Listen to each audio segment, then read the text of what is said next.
Our Lord and our God, we just thank you for a time like this. We worship you. We adore you. We give you glory, give you honor. We thank you, Lord Jesus, for the provision of food, for the shelter, for the good health. We thank you for the divine protection in the name of Jesus. Father God, in any way we may have erred, we may have sinned, we pray that Lord you forgive and have mercy in the name of Jesus. Father, King of glory, we commit the preaching of today into your hands, thy Lord, that your will and your will alone be done in the name of Jesus. Holy Spirit, speak through me. Let me not speak of myself in the name of Jesus. Father God, I pray, I commit the viewers into your hands, O Lord, that Lord, you will help them, O God, that they will be the hearers and the doers of your words in the name of Jesus.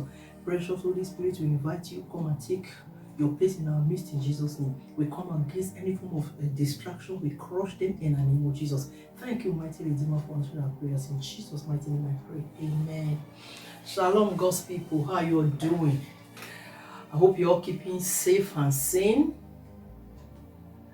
because of the season that we are in spite of what is happening. Our God is still on the throne and He's in charge. Praise the Lord.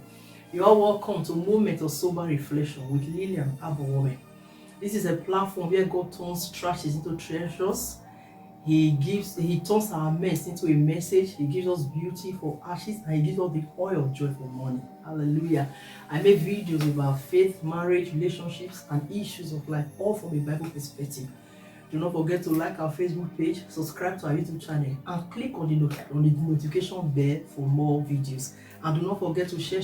As you're sharing, you're also spreading the gospel. Thank you for watching. Praise the Lord. Today's topic is rend your heart. Rend your heart. Let's open our Bible to the book of Haggai, chapter 1, verse 5 to 8. Haggai, chapter 1, verses 5 to 8. I read, Now therefore, thus saith the Lord of hosts, consider your ways. Ye have sown much, and bring in little. Ye eat, but ye have not enough. Ye drink, but ye are not filled with drink. Ye clothe you, but there is none warm. And he that earneth wages to put into a bag with holes. Thus saith the Lord of hosts, consider your ways. Go up to the mountain and bring wood and build the house, and I will take pleasure in it, and I will be glorified, saith the Lord. Praise the Lord. Let us open our Bibles again to the book of Joel, chapter 2, verses 12 to 13. Joel chapter 2, verses 12 to 13. Therefore also now, saith the Lord, turn ye even to me with all your heart, and with fasting, and with weeping, and with mourning, and rend your heart, and not your garments, and turn unto the Lord your God. For He is gracious and merciful, slow to anger, and of great kindness, and repenteth him of the evil. Praise the Lord. The topic once again, rend your heart. God wants us to rend our hearts. He wants us to rip our hearts. What is the meaning of rend? Rend means to tear something into pieces. Rip also means to tear. God wants us to rend our hearts. He wants us to rip our hearts. He is not physically asking us to tear our hearts or to rip our hearts apart, but He's telling us to amend our ways. He's telling us to consider our ways. He's telling us to reform our hearts. He's telling us to renew our hearts. That is what God is trying to tell us here. That we should refrain from those things that we used to do before, and never to go back to those evil things that God hates. Praise the Lord. What are those things, those secret things that you do that only you and God alone knows? Those are the things that God wants us to work on. He wants us to rend our hearts. He wants us to amend our ways, consider our ways. Those things that we do in secret that nobody sees except Him and you. He wants us to change from them. He wants us to amend our ways, to stop doing them, and never to go back to them. Praise the Lord. And what are those things that you indulge in? What are those secret things that you indulge in that God wants us to abstain from, that God wants us to change from, that God wants us to stop doing? What are those things? Do you indulge in the following? God is speaking to us today. He's talking about rending our hearts. Rend your heart. He's talking about ripping our hearts. Not the physical rending or physical ripping of the heart, but He's asking us to consider our ways, to change our ways. Praise the Lord. Do you indulge in the following? The first one, envy and jealousy. Is your heart filled with envy? Is your heart filled with jealousy? When you see that somebody is more successful than you in business or in your place of work, and the person and they are singing the person's praise, you are angry. Why must it always be her or him? Why is it not all about me? Then you start looking for ways to pull down that person. It's a situation whereby you possess some spiritual powers. You look for ways to put that person down. And if you do not possess some spiritual powers, you just look for physical ways to just put that person into trouble, or do something that will make or do something just to destroy that person's reputation or good name.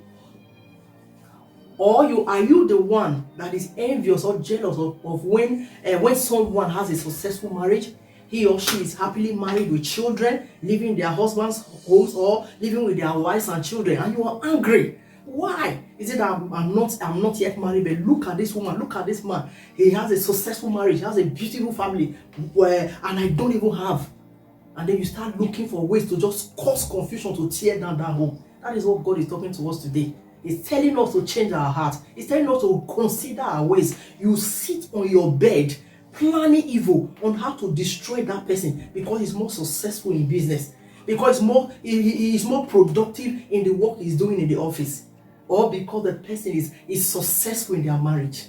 Praise the Lord. Are you the one that watch pornography?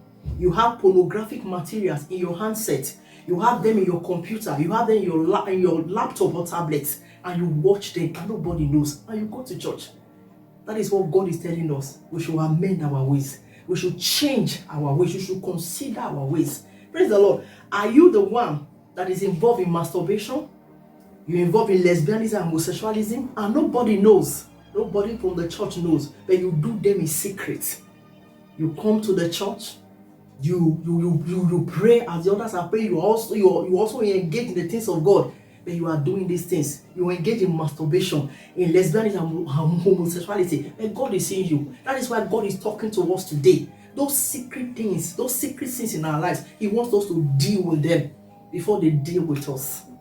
That is what He's telling us, that we should amend our ways. We should rape our hearts. We should rend our hearts. Praise the Lord. Are you the one that is engaged in fornication and adultery? You fornicate with people. You are a boy, you are a girl, a young man, a young woman that is unmarried. You have sex or carnal knowledge with somebody that is also unmarried, or with somebody that is married. Or are you a married person, a married man, a married woman? You will still engage in adultery. You indulge in adultery with a fellow married man or woman, or an unmarried person. Are you the one that does it, and you do it in secret? Nobody knows, but God knows. That is what He's talking to. He's telling us today that we should change our ways. We should consider our ways. Those secret things that we do, that we think that nobody is seeing it, God is seeing it, and He's talking to us today that we should change our ways. Praise the Lord. Are you the one that is discontent? You are not satisfied with what you have. God has blessed you, and God has blessed you. You are not content with it, with what He has blessed you with.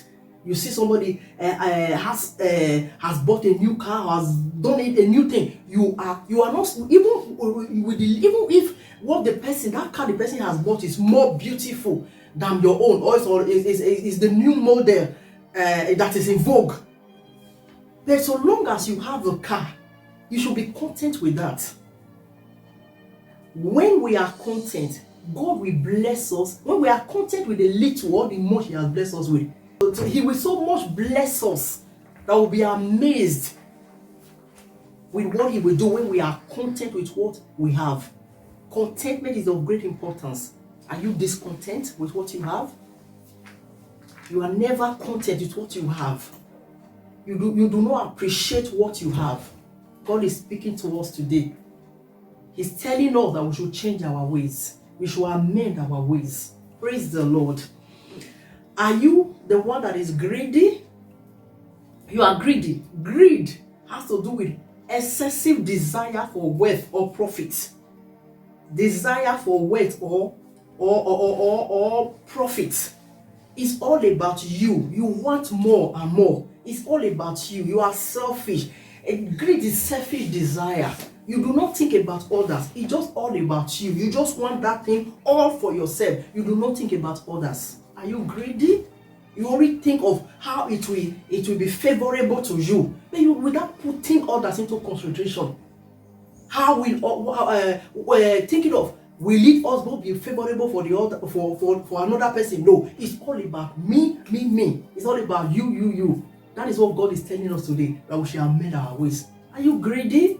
It's all about you. You don't think about others. You are selfish. You want more, excessive desire only for you, for that it will be profitable to you, but not to others. You do not think of others. God wants us to amend our ways. Praise the Lord. Are you the one that is covetous? You are covetous. You convert other people's goods. You take another man's wife, you take another man's wife, another woman's husband. You take somebody else's property that does not belong to you. You are covetous. You take somebody that somebody's fiancé or somebody's fiancé that he or she is supposed to be getting married to. You are covetous. You take somebody's property. You are covetous. God is telling us today that we should amend our ways, that we should consider our ways. Praise the Lord. Are you somebody that is a hypocrite? You pretend to be who you are not. Are you a two-faced person? You talk bad about a particular person, and this person has done this person has done that. But immediately the person comes, you are all over the person, pretending to love the person, saying sweet things, nice things to the person. Are you a hypocrite? You pretend to be who you are not. You pretend to be a good person, but else you are not. When the person comes, the person that you just spoke bad of few minutes or few hours ago, immediately the person comes, you are all over him or her. Telling him or her how you love him or her. How you want to help him or her. A few minutes ago, a few hours ago, you were talking evil about the person. Are you a two-faced human being? Are you hypocritical in nature? God is speaking to you today. God is speaking to us today that we should amend our ways. Praise the Lord. Are you a sexual abuser of children, young girls or young boys, and young adults, even adults? Do you do that? Are you a sexual abuser? You do it in secret. Nobody knows except God sees you. You do it in secret. God is speaking to you today. Amend your ways. Consider your ways. Deal with it before He deals with you. Praise the Lord. Are you the one that physically, verbally, or emotionally abuse your spouse? Or do you abuse your children? You abuse them verbally. You abuse them emotionally. Do you all abuse people physically? Other people physically, emotionally, verbally? Are you the person that does that? God is speaking to us today. Speaking to you today that you should amend your ways. Praise the Lord. Are you the one that still go to seek help from people that uses demonic powers, that operate with demonic powers? You still go to them to seek for help? Maybe, for example, like native doctors, soothsayers, and card readers. You also go to them for help. Do you still do? Are you the one that does that? God is speaking to you today that you should amend your ways, that you should stop doing that which you are doing. Praise the Lord. Are you the one that indulges in unforgiveness? You find it difficult to forgive people. You say, this is me, I'm just being real. I find it difficult to forgive. When somebody hurts me, when I run into my shell, it's difficult for me to come out of my shell. And it's difficult for me to forgive. I can't forgive. That is why I don't want people to offend me. God is talking to you today that you should learn to forgive. Deal with it. Consider your ways. Amend your ways. Reform your heart. Rend your heart and rip your heart. That is what God is telling us today. When somebody does something bad, you'll be looking for a way. You will not want to forgive. You are looking for ways to pay that person back in his or her own coin. Say, I will deal with you. For this thing that you've done, I will deal with you. If you start looking for ways to pay that person back, then God is talking to us today. You that has an unforgiving spirit. You are like a keg. You are like a keg of gunpowder. It's as if you are sitting on a keg of gunpowder waiting to explode. You are like somebody that has an unforgiving spirit. You are the one like sitting on a keg of gunpowder waiting to explode. When you forgive, you release yourself and you release the person you are holding. As you are holding that person in your heart, you are also holding yourself bound. Not until you release that person, you can never be free. God is talking to us today. We should amend our ways. We should consider our ways. We should change our ways. Not only changing it, but and also making a decision, making a resolution never to go back to those things. That is what God is telling us today. God is telling us to change our ways. We should deal with these things before they deal with us. Are you guilty of one or some of all these things? Are we guilty of one or some of these things? God is telling us today that we should deal with them before they deal with us. He wants us to rend our hearts. He wants us to rip our hearts. He wants us to stop doing these things and never go back again to them. That is what God is talking to us today. Praise the Lord. If you are there and you do these things, you do want some more of them, God wants you to repent. He wants you to change your ways. All you need to do is just go to your closet, to your room, and kneel down and ask him to just confess these secret things, these secret sins, these things you do in secret. Confess them to him. Ask him to forgive you. Ask him to give you the grace to live above sin, and ask him to give you the grace never to go back to them. When we indulge in these things and many other things that are not mentioned here, it hinders us from making heaven. Our goal as Christians is to make heaven. When we do these things and not many other things, they hinder us from making heaven. And we also affect our relationship with God when we indulge in all these things. That's why God is telling us today that we should change. We should stop doing this that we are doing. Amend our way, that we should come to him. He is ready. His hands are open wide to receive us when we repent from these secret things and not go back to them. My prayer is that God will give us the grace to humble ourselves and go before him in prayer and confess these sins to him, and ask him to give us the grace to live above sin, and ask him to give us the grace never to go back to them again. In Jesus' mighty name I pray. Amen. If you are there, you not receive the Lord Jesus as your Lord and personal Savior, I want you to say these prayers after me. Dear Jesus, I am sorry for my sins. I am sorry that I've gone my own way. I accept you today as my Lord and personal Savior. I know that you died for my sins, that I may live, that I may have life and have it more abundantly. I accept you today as my Lord and personal Savior. Come and be the ruler of my life. Come and be the Lord of my life. Come and take charge of my life. Thank you, Jesus, for saving me. In Jesus' mighty name I pray. Amen. If you have said that prayer, you have just become born again. Just by the confession of your mouth, no rituals, just a confession of your mouth. Just that. I just want you, in the meantime, look for a Bible-believing church around you. A church where the undiluted word of God is being preached. Where sin is being preached against. Where sin is not condoned. Where sin is being frowned out. Where the second coming of Christ is being preached. Where heaven and hell is being preached. Look for such a church whereby you can be blessed. You can know how to please this Jesus. And in the meantime, just get a copy of the Bible and read the New Testament, Matthew, Mark, Luke, and John, so you get to know more about this Jesus you confess into your life. That is all God has for us today. I hope you were blessed. My prayer is that throughout these ember months, that God will direct us and lead us and order our footsteps and that of our families throughout this ember month. That he will cause his face to shine upon us, cause his countenance to rest upon us throughout this ember month. That the evil that is associated with the ember month will never see us and our household in the name of Jesus. That he will send his angels to surround us and our extended families throughout the ember month, and that he will form a hedge of protection round about us and our extended families in the name of Jesus. May the Lord cause his face to shine upon us. May he cause his countenance to rest upon us and our household. In Jesus' mighty name I pray. Amen. Shalom. Thank you for watching.